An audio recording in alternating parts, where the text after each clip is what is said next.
ಮಾಡೋದು ಅದು ಇನ್ನೊಂದೇನೋ ಸನ್ನೆಗಳು ಮಾಡಿರ್ತಾರೆ. ಅದಾದ್ಮೇಲೆ ನಾವು ಪ್ರೂಫ್ ಕೇಳ್ತಾರೆ. ಎಲ್ಲಿ ತರ ನಾವು ಪ್ರೂಫ್ ಅನ್ನೋ ಪ್ರಶ್ನೆ ಹೆಣ್ಮಕ್ಳಾಗಿ ನನಗೂ ಇದೆ, ಸಾಕಷ್ಟು ಹೆಣ್ಮಕ್ಳಿಗೆ ಹೇಳಿದ್ರೆ ಅವಾಗ್ಲೇ ನಾನು ಹೇಳಲ್ಲ ನನಗೇನಾದ್ರು ಪ್ರಶ್ನೆ ಇದೆ ಅಂತ. ಆದ್ರೆ ಯಾಕಂದ್ರೆ ನನ್ನನ್ನು ಟಾರ್ಗೆಟ್ ಮಾಡ್ತಾರೆ ಅಂತ ನಾನು ಟಾರ್ಗೆಟ್ ಮಾಡ್ತಾರೆ ಅಂತ ಹೇಳಿಲ್ಲ. ಒಂದೇ ಮಾತು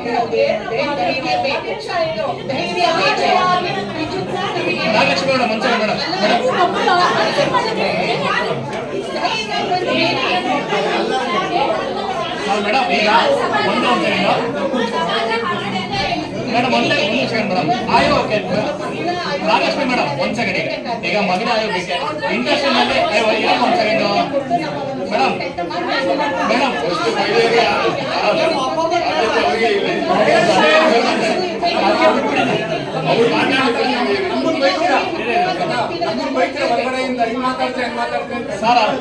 ಸರ್ ಕೇಳಿ ಸರ್ ನಮ್ ಕೆಲಸ ಆದ್ರೆ ನಾವು ಚರ್ಚೆ ಮಾಡ್ತಿರೋದು ಅವೇನು ನೀವು ಮಾತಾಡಿ ಅಂತ ಹೇಳಿಲ್ಲ.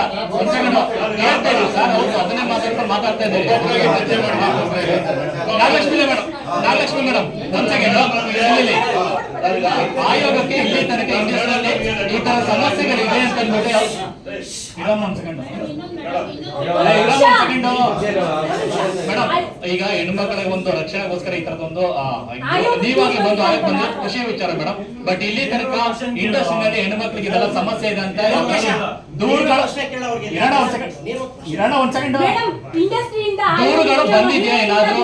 ಮತ್ತೆ ನಿಮ್ಮ ಅಧ್ಯಯನ ಪ್ರಕಾರ ಇಂಡಸ್ಟ್ರಿನಲ್ಲಿ ಏನೆಲ್ಲ ಸಮಸ್ಯೆಗಳಿದೆ? ಆಯೋಗಕ್ಕೆ ದೂರು ಬಂದಿಲ್ಲ. ಏನ್ ಸಮಸ್ಯೆಗಳಿದೆ ಇಂಡಸ್ಟ್ರಿನಲ್ಲಿ ನೀವು ಅಧ್ಯಯನ ಮಾಡಿದಾಗ ಇಂಡಸ್ಟ್ರಿನಲ್ಲಿ ಏನೆಲ್ಲ ಸಮಸ್ಯೆಗಳಿದೆ? ನಿಮ್ಮ ಅಧ್ಯಯನದ ಪ್ರಕಾರ ಇಂಡಸ್ಟ್ರಿನಲ್ಲಿ ಏನೆಲ್ಲ ಸಮಸ್ಯೆಗಳಿದೆ ಹೆಣ್ಮಕ್ಳ ವಿಚಾರದಲ್ಲಿ? ಒಂದ್ ನಿಮಿಷ ಅಲ್ಲ ಸರ್, ಹಂಗ್ ಮಾತಾಡ್ಬೇಡಿ. ನೋಡಿ, ಆಯೋಗ ನೀವೆಲ್ಲರೂ ರೈಟ್ ಇನ್ಫಾರ್ಮೇಶನ್ ಇದೆಯಪ್ಪ, ನೀವು ಬಂದು ಹಾಕಬಹುದು, ಆಗಬಹುದು. ನಾನ್ ಸುಳ್ಳು ಹೇಳಲ್ಲ, ನನ್ ಮೇಲೆ ನಂಬಿಕೆ ಇದೆ ಅಂತ ನಿಮ್ಗೆ ನಾನು ಅನ್ಕೋತೀನಿ. ಬಂದಿದ್ರೆ ಹೇಳ್ತೀನಿ, ಅದ್ರಲ್ಲೇನು ಕುಲಂಕುಷವಾಗಿ. ಆದ್ರೆ ಬಟ್ ಸಮಸ್ಯೆಗಳೇನಿದೆ ಅಂತ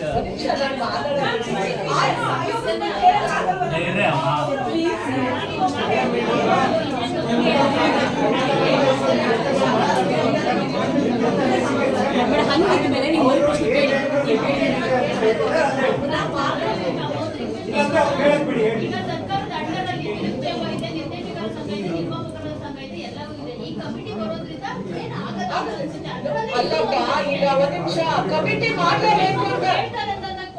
ಪಾಶ್ ಕಮಿಟಿ ಮಾಡ್ಲೇಬೇಕು. ಯಾರು ಮಾಡಲ್ಲ ಅಂತ ಹೇಳಕ್ಕೆ ಇಲ್ಲ. ಅದು ಗೆಜೆಟ್ ನೋಟಿಫಿಕೇಶನ್ ಇದೆ. ಎಲ್ಲೇ ವರ್ಕಿಂಗ್ ಅಟ್ಮಾಸ್ಫಿಯರ್ ಅಲ್ಲಿ, ವರ್ಕಿಂಗ್ ಎನ್ವಿರಾನ್ಮೆಂಟ್ ಅಲ್ಲಿ, ವರ್ಕಿಂಗ್ ಪ್ಲೇಸ್ ಅಲ್ಲಿ, to avoid sexual harassment, to avoid abuse language or to give a protection committee ಇರಬೇಕು. ಇಲ್ಲಿವರೆಗೂ ಇಲ್ಲ, ಮಾಡ್ತೀನಿ ಅಂತ ಹೇಳಿದ್ದಾರೆ.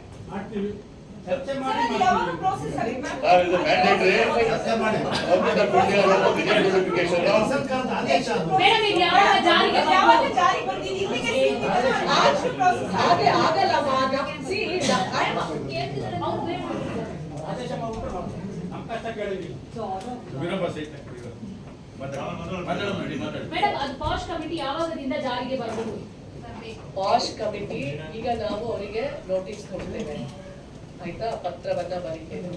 ಅವರು ನಮ್ಗೆ 15 ದಿನಗಳ ಒಳಗೆ ನಮ್ಗೆ ಉತ್ತರವನ್ನ ಕೊಡ್ಬೇಕು. ಮಾಡಲ್ಲ ಅಂದ್ರೆ ಯಾಕೆ ಮಾಡಲ್ಲ, ಮಾಡ್ತೀನಿ ಅಂದ್ರೆ ಏನ್ ಕಮಿಟಿ ಮಾಡಿದೀರಾ ಅಂದ್ರೆ ಕಮಿಟಿನೂ ಸಹ ಹೇಗಿರುತ್ತೆ ಅಂತಂದ್ರೆ, ಒಂದು ಸೀನಿಯರ್ ಆಕ್ಟ್ರೆಸ್, ಇಲ್ಲಿ ಹಿರಿಯ ನಟಿ, ಅವರು ಪ್ರೆಸಿಡೆಂಟ್ ಇರ್ಬೇಕು, ಚೇರ್ಮನ್ ಇರ್ಬೇಕು ಆ ಒಂದು ಸಮಿತಿದು. ಆಮೇಲೆ ಅರ್ಧದಷ್ಟು ಮೆಂಬರ್ಸ್ ಹೆಣ್ಮಕ್ಳು ಇರ್ಬೇಕು. ಇನ್ನೂ ಒಬ್ರು ಹೊರಗಡೆಯಿಂದ NGO ವುಮೆನ್ ಆಕ್ಟಿವಿಸ್ಟ್, ಯಾರು ಹೆಣ್ಣಿನ ಪರ ಹೋರಾಟ ಮಾಡ್ತಾಳೆ, ಅವಳು ಸಹ ಆ ಒಂದು ಕಮಿಟಿಯಲ್ಲಿ ಕಂಪಲ್ಸರಿ ಇರ್ಬೇಕು.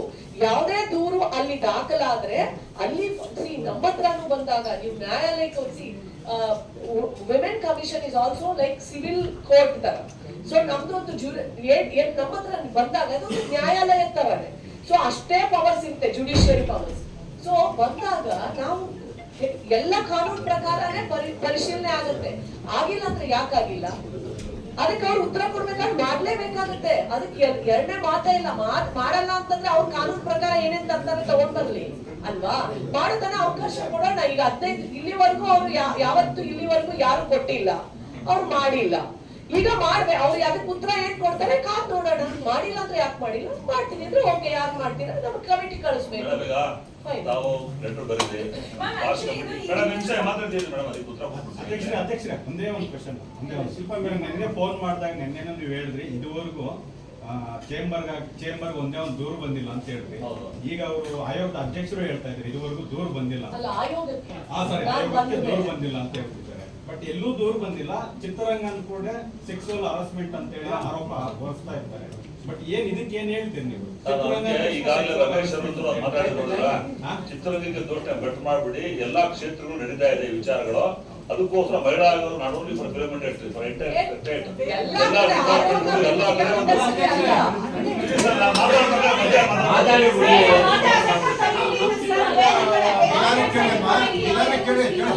ಯಾವುದೇ ಸೆಕ್ಟರ್ ಇರಲಿ, ಯಾವುದೇ ಸೆಕ್ಟರ್ ಇರಲಿ, ಎಲ್ಲ ಹೆಣ್ಮಕ್ಳಿರ್ತಾರೆ, ಎಲ್ಲರೂ ಕಾಮನ್ ಮಾಡ್ಬೇಕು. ಪಾಸ್ ರೂಲ್ಸ್ ಇದೆ ಮೇಡಮ್. ಅದನ್ನ ಹೇಳಿ ಡಿಸೈಡ್ ಮಾಡೋಣ, ಚರ್ಚೆ ಮಾಡಿ. ಗೌರವದಿಂದ ಹೇಳ್ತಾ ಇದ್ದೀವಿ, ಇಡೀ ಪ್ರಪಂಚದ ಯಾವುದೇ ಉದ್ಯಮಕ್ಕೆ ಸಂಬಂಧಿಸಿದಂತ ಉದ್ಯಮ ಸಿನಿಮಾ ರಂಗ ಅಲ್ಲ. ಸಿನಿಮೋದ್ಯಮ ವಿಶೇಷ. ಇದರ ನಡವಳಿಕೆ ಬೇರೆ, ಇದು ಕ್ರಿಯೆ ಬೇರೆ, ಪ್ರಕ್ರಿಯೆ ಬೇರೆ, ಪ್ರದರ್ಶನ ಬೇರೆ, ಇಲ್ಲಿ ಭಾವನೆಗಳು ಬೇರೆ. ಹಾಗಾಗಿ ಬೇರೆ ಉದ್ಯೋಗ ಇಂಡಸ್ಟ್ರಿ ಇದೆ ಅಂತೇಳಿ ಅದನ್ನೇ ತಂದು ಇಲ್ಲಿ ಅಪ್ಲೈ ಮಾಡಕ್ ಆಗಲ್ಲ. ನೀವು ದಯಮಾಡಿ ಇಂಡಸ್ಟ್ರಿ ರೆಪ್ರೆಸೆಂಟ್ ಮಾಡಿ ಅದನ್ನ ಪ್ರೊಟೆಕ್ಟ್ ಮಾಡಿ ಅಧ್ಯಕ್ಷರೇ. ಕಾನೂನು ಬಿಡಿ. ಕಾನೂನು ಆಗಾಯ್ತು ಅಂತಂದ್ರೆ ಎಷ್ಟು ಜನ ಸಿನಿಮಾಗಳು ನಿಂತೋಗ್ತವೆ ಈಗ. ಆಯ್ತು, ಮಾತಾಡ್ತಿದ್ರು. ಹೆಣ್ಣು ಮಗಳ ಮೇಲೆ ದೌರ್ಜನ್ಯ ನಾನು ಮಾಡಿಲ್ಲ ಅಂದ್ಮೇಲೆ ಕಾನೂನು ಯಾಕೆ ಬೇಕು ಮೇಡಮ್? ಅಕಸ್ಮಾತ್ ದೂರ ಬಂತು ಅಂತಂದ್ರೆ ಪೊಲೀಸ್ ಠಾಣೆ ಇದೆ, ನಿಮಗ್ ಬರುತ್ತೆ, ಕ್ರಮ ತಗೊಳ್ಳಿ. ಅಲ್ಲ. ಹೌದು ಮೇಡಮ್, ಮಹಿಳೆಗೆ ಸಂಬಂಧ ಮೇಡಮ್ ಈಗ ನಿಮ್ಮ ಈ ಒಂದು ನಿರ್ಧಾರಕ್ಕೆ ಅವ್ರ ಒಪ್ಪಿಗೆ ಇದೆಯಾ? ಅಲ್ಲ, ಒಂದ್ ನಿಮಿಷ ರೀ. ನಿಮ್ಮ ನಿರ್ಧಾರಕ್ಕೆ ಅವ್ರ ಒಪ್ಪಿಗೆ ಇದೆಯಾ ಅಂತ ಮೇಡಮ್? ಈಗ ಏನ್ ಸಭೆಯಲ್ಲಿ ಅವ್ರ ಒಪ್ಪಿಗೆಗೆ ನಾನು ಆಯೋಗ, ನಾನು ಅವ್ರ ಒಪ್ಪಿಗೆ ಇದೆಯಾ ಅಂತ ನಾನು ಕೇಳೋಗಿಲ್ಲಪ್ಪ. ನಾನು ಫೈರ್ ಅವ್ರು ಹೋಗಿ ಮಾಡಿದ್ದಾರೆ. ಆದ್ರೆ ಅವ್ರು ನನಗ್ ಬಂದ್ಬಿಟ್ಟು ಮೇಡಮ್ ನೀವು ಮಾಡಿ ಅಂತ ಹೇಳಿಲ್ಲ. ಕೇಳಿ ಕವಿತಾ ಲಂಕೇಶ್ ಅವ್ರಿಗೆ, ಅವ್ರು ಹೇಳಿಲ್ಲ ನನಗೆ. ನಾನಾಗಿ ನಾನು ಮಹಿಳಾ ಆಯೋಗ ಹೇಳಿಲ್ಲ, ಜವಾಬ್ದಾರಿ. ಅದು ನೋಡಿ, ಅಲ್ಲೂ ಅಷ್ಟೇ 150 ಜನ ಸಾಕ್ಷಿಗಳಿದ್ದಾರೆ. ಅವ್ರನ್ನ ಗೌರವಿಸಿ ನಾನು ಮಾತಾಡ್ತಾ ಇದ್ದೀನಿ. ಅವ್ರೇನ್ ತಪ್ಪು ಮಾಡಿಲ್ಲಪ್ಪ. ಅವ್ರ ಡಿಸಿಷನ್ ತಗೊಂಡಿದ್ದಾರೆ. ನಾನ್ ಯಾರು ಅದಕ್ಕೆ ಕೇಳಕ್ಕೆ? ನಾನು ಆಯೋಗ ಆಗಿ, ಹೌದು ನಮ್ದೊಂದು ಸಿನಿಮಾ ಇಂಡಸ್ಟ್ರಿ ಇದೆ, ಅಲ್ಲಿನ ಹೆಣ್ಮಕ್ಳಿಗೆ ಸುರಕ್ಷತೆ ಇರ್ಬೇಕು. ಕವಿತಾ ಲಂಕೇಶ್ ಅವರು ನನ್ ಜೊತೆ ಮಾತಾಡಿದ್ರು ಸಹ. ಮೇಡಮ್ ಒಳ್ಳೆ ನಿರ್ಧಾರ ನೀವು ಕಳಿಸಿದೀರಾ, ನಾನು ಆ ದಿನ ಮೀಟಿಂಗ್ ಬರ್ತೀನಿ, ನಾನು ಮೆಂಬರ್ ಇದ್ದೀನಿ ಬಂದಿದ್ದಾರೆ. ಕಡೆಗೆ ಇದು ಚರ್ಚೆ ಅವ್ರು ಹೇಳಿದ್ರು ನಾನು ಹೇಳಿದ್ರು ಅಂತ ಅಲ್ಲ.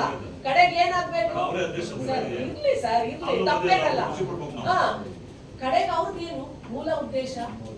ನಮ್ಮ ಹೆಣ್ಣು ಮಕ್ಕಳಿಗೆ ಸುರಕ್ಷತೆ ಇರ್ಬೇಕು ಅಂತ. ದಟ್ ಇಸ್ ಮೇಡಮ್ ಈಗ ಮೇಡಮ್ ನಿಮ್ಮ ಆಯೋಗಕ್ಕೆ ಕೇಳ್ಬೋದಲ್ವಾ? ಅವರು ಕೂಡ ಈಗ ಕನ್ನಡ ಆಯೋಗಕ್ಕೆ ಸರ್ಕಾರದ ಕಮಿಟಿ ಬೇಕು ಅಂತ ಮೇಡಮ್ ಒಂದ್ ಸೆಕೆಂಡ್ ಕಮಿಟಿನೇ ಬೇಡ ಅನ್ನುವಂಥದ್ದು ಅವರಿಗೆ ವಿರೋಧ ಬೇಡ ಅಂತ ಹೇಳ್ತಾ ಇದ್ರಲ್ಲ ಎಲ್ಲರೂ ಕಮಿಟಿಯಲ್ಲಿ. ನಾನು ಹೇಳದ್ನ ಅಲ್ಲ ನೀವಲ್ಲ, ಈ ಸಭೆಯಲ್ಲಿ ಅವರ ಒಂದು ಮಾತು, ಅವರ ಒಂದು ಅಭಿಪ್ರಾಯ ಕೂಡ ಮುಖ್ಯ ಆಗುತ್ತೆ ಅಲ್ವಾ ಇವತ್ತು? 100%. ಅವ್ರಿಗೆ ಒಪ್ಪಿಗೆ ಇಲ್ಲ.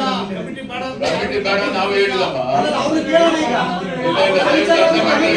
ಸ್ವಯಂ ಸಂಸ್ಥೆಯವ್ರನ್ನ ಮಾತಾಡ್ಸೋಣ. ಈ ವಿಚಾರವಾಗಿ ಅವ್ರು ಮಾತಾಡ್ಲಿ. ನಾಗೇಶ್ ಮೇಡಮ್ ಮೇಡಮ್ ಬರೋದಾದ್ರೆ ಫಿಲಿಂ ಚೇಂಬರ್ ಅವರು ಇರೋದಾದ್ರೆ ಅದು ಬೇಕಾಗಿಲ್ಲ ಅಂತ ಅನ್ಸುತ್ತೆ. ಯಾಕಂದ್ರೆ ಫಿಲಿಂ ಚೇಂಬರ್ ಹತ್ರ ಡೈರೆಕ್ಟ್ ಆಗಿ ಬಂದು ಅವ್ರು ಹೇಳ್ಬೋದು. ಈಗ ಆಲ್ರೆಡಿ ಫಿಲಿಂ ಚೇಂಬರ್ ಕೆಲವೊಂದು ನಟಿಯರು ಬಂದು ಹೇಳಿದ್ದಾರೆ.